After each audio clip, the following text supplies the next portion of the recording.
La siguiente serie de videos forma parte de la Cátedra de Introducción a la Electrónica Industrial y está dedicada a hacer un repaso sobre conceptos generales de teoría de circuitos. A lo largo del transcurrir de las diferentes unidades temáticas que componen esta cátedra, se va a hacer uso en forma continua de los conceptos básicos de teoría de circuitos, por lo cual vamos a dedicar toda esta primer parte de la materia a repasar y reforzar aquellos conceptos aprendidos en materias previas sobre teoría de circuitos.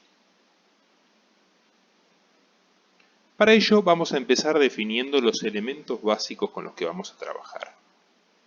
Cuando hablamos de teoría de circuitos y hablamos de tensiones y corrientes continuas, nos vamos a encontrar básicamente con tres elementos. Por un lado, las fuentes ideales. Aquí podemos definir dos tipos de fuentes. Las fuentes de tensión, que básicamente se trata de un elemento activo que proporciona una fuerza electromotriz, o sea, una diferencia de potencial, una diferencia de carga entre sus bornes, independiente de la corriente que suministra. Y por otro lado, tenemos las fuentes de corriente, que se trata de un elemento activo que genera una corriente específica que no depende de la diferencia de potencial entre sus bornes. Aquí vamos a hacer mucho hincapié en estos dos conceptos de tensión y corriente. Tensión se refiere a la diferencia de carga de potencial entre dos bornes, mientras que la corriente se refiere a la cantidad de carga que se desplaza por unidad de tiempo a través de una rama. Bien, entonces estas dos fuentes justamente trabajan sobre dos conceptos diferentes. En una, la fuente de tensión, lo que tenemos fijada es la diferencia de potencial, pero no sabemos nada acerca de la corriente. Mientras que en una fuente de corriente, lo que tenemos fijada es la corriente y no sabemos nada acerca de el potencial entre los bornes. Estos son los elementos activos, son aquellos que pueden aportar energía, los que movilizan carga. Después tenemos elementos pasivos, como por ejemplo la resistencia eléctrica, que es un elemento que se opone a la circulación de corriente y no la puede ni generar ni impulsar. La relación entre estas variables, tensión, corriente y resistencia, está dada a través de la ley de Ohm, que es una de las leyes fundamentales que vamos a utilizar todo el tiempo, la cual nos relaciona la tensión con la corriente y la resistencia. Con estos tres elementos vamos a desarrollar los distintos conceptos de teoría de circuitos y después los vamos a ampliar al caso de el régimen senoidal, donde ya las fuentes no son de continua. Mezclando estas dos fuentes ideales con las resistencias eléctricas tenemos lo que son las fuentes reales. ¿Sí? Cuando me refiero a una fuente real, me refiero justamente a algo físico, desde una batería, una pila, una fuente de alimentación de un cargador, de un equipo, lo que fuera, ¿sí? Un panel fotovoltaico, por poner un ejemplo de una fuente de corriente. Esos son fuentes reales, físicas. ¿Y cómo se modelan? Se modelan como fuentes ideales con una resistencia de pérdida. Entonces, cuando tenemos, por ejemplo, una batería, la batería de un auto, la podemos modelar esa batería como una fuente ideal más una resistencia de pérdida interna, inherente al proceso que genera la tensión.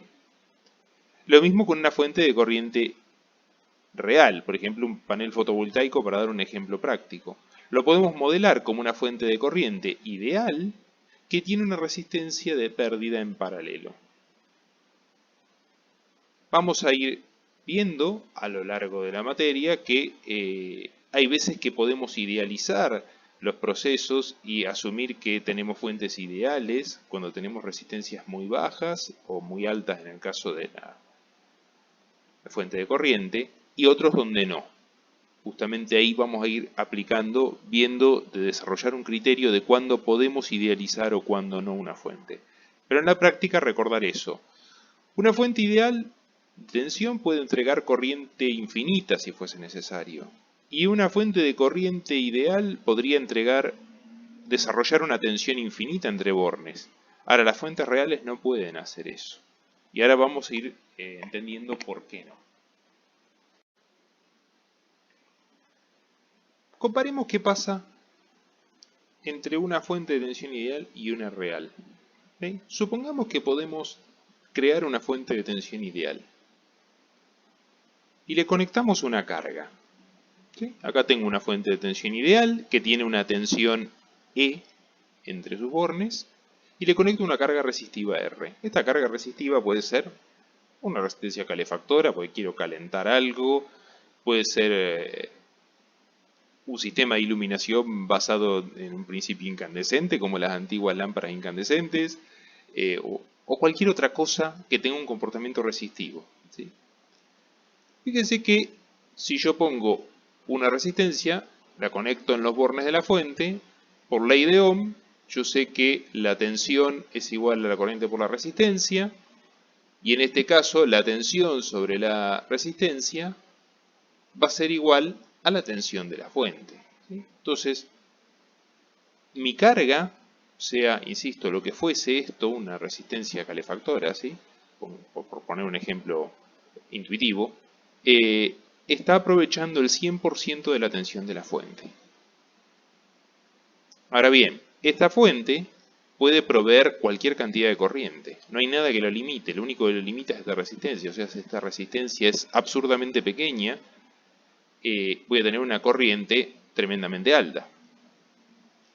¿Qué pasa si tengo ahora una fuente real? La fuente real, como dije, es una fuente ideal más una resistencia interna de pérdida. ¿Sí? Entonces ahora tengo una batería y le conecto una resistencia entre sus bornes externos. Ahora la corriente que circula por ley de Ohm sabemos que es igual a la tensión dividida la resistencia. La tensión es E, pero la resistencia ya no es R, es R más RI, porque tenemos una resistencia en serie que no podemos disociar del circuito, porque es intrínseca a la fuente. ¿Bien? Entonces ahora la corriente es E sobre R más RI, donde antes era E sobre R directamente. Y luego la tensión sobre la carga, aplicando nuevamente la ley de Ohm, es igual a la corriente por la resistencia, nos queda como R sobre R más RI por E. Mientras que antes era directamente B igual a E, o sea, toda la tensión de la fuente estaba sobre la carga. Fíjense que ahora, si yo hago tender RI a 0, o sea que la resistencia interna es muy chica o nula, que sería una fuente ideal de tensión, acá tengo un cociente unitario y vuelvo a tener este caso de acá. Ahora, si la resistencia interna no es tan chica, ya no es tan despreciable, empiezo a tener un factor de atenuación, porque el denominador es más grande que el numerador y este cociente da un número menor a la unidad. Ahora, no puedo obtener entre bornes toda la tensión que quiero, sino que va a estar atenuada por la relación entre la carga, que se llama la carga, R, y la resistencia interna. Esa es la gran diferencia entre estas dos fuentes. La fuente ideal, que vamos a usar muchas veces para los cálculos, con cierto criterio, no se corresponde con la realidad en donde las fuentes tienen limitaciones dadas por su propio proceso y por su propia resistencia interna. Aprovecho este ejemplo y les dejo la inquietud. La misma analogía la pueden hacer con fuentes de corriente, o sea, esto se los dejo como tarea para que lo puedan analizar. Una fuente de corriente con una carga resistiva ideal comparado con una fuente de corriente real que ya tiene una resistencia paralelo de pérdida y la carga. Y verifiquen si pueden lograr que toda la corriente de la fuente pase por la carga. Van a encontrar un razonamiento análogo pero con corrientes. Ahora bien, aprovechando que tengo este circuito aquí, aprovecho a, valga la redundancia, a presentar un circuito muy básico que vamos a ver decenas de veces a lo largo de esta materia, que es el divisor de tensión. Siempre que tengamos una fuente de tensión y dos resistencias, y cuando digo dos resistencias en realidad pueden ser un conjunto de resistencias en un arreglo serio paralelo y este otro conjunto de resistencias en un arreglo serio paralelo, o sea, podrían ser, digamos, resistencias equivalentes. Podemos calcular la tensión sobre una de las resistencias utilizando esta misma analogía. ¿Bien? Esto es muy útil y les va a venir bien cuando tengan que resolver ciertas redes o ciertos problemas, como vamos a ir viendo en la práctica. Este mismo circuito divisor de tensión se puede razonar en forma análoga con fuentes de corriente y divisores de corriente, ¿sí? O sea, fuentes que tienen de corriente con dos resistencias en paralelo. Esta analogía, insisto, se las voy a dejar que las corroboren ustedes y nos consulten luego en las clases de consulta. También les dejo otra inquietud para que lo vayan pensando. ¿Qué pasa en este divisor de tensión si agrego elementos? Por ejemplo, agrego una resistencia en paralelo con R2 o agrego una resistencia en paralelo con R1. ¿Cómo afecta el divisor de tensión?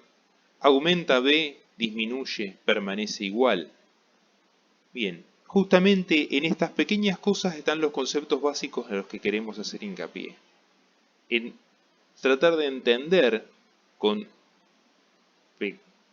conceptos simples, tratar de entender qué pasa con el circuito sin tener que hacer una cuenta. Razonándolo, si yo agrego, por ejemplo, una resistencia en paralelo sobre R1, lo que voy a tener, como ya saben de cursos previos, un par de resistencias en paralelo tiene una resistencia equivalente que es menor a cualquiera de las dos, ¿sí? Por lo tanto, lo que voy a tener es que toda la resistencia de este conjunto va a decaer. Y si decae, ¿qué pasa? Y, si lo vemos aquí, es como achicar este valor de aquí. Y si achico este valor de aquí, ¿qué pasa? Y aumenta este de acá. Bien, ese razonamiento es en el que vamos a hacer mucho hincapié. Más allá de la cuenta, que la pueden y la deben hacer para verificarlo, que conceptualmente, mirando el circuito, puedan deducir qué es lo que está pasando.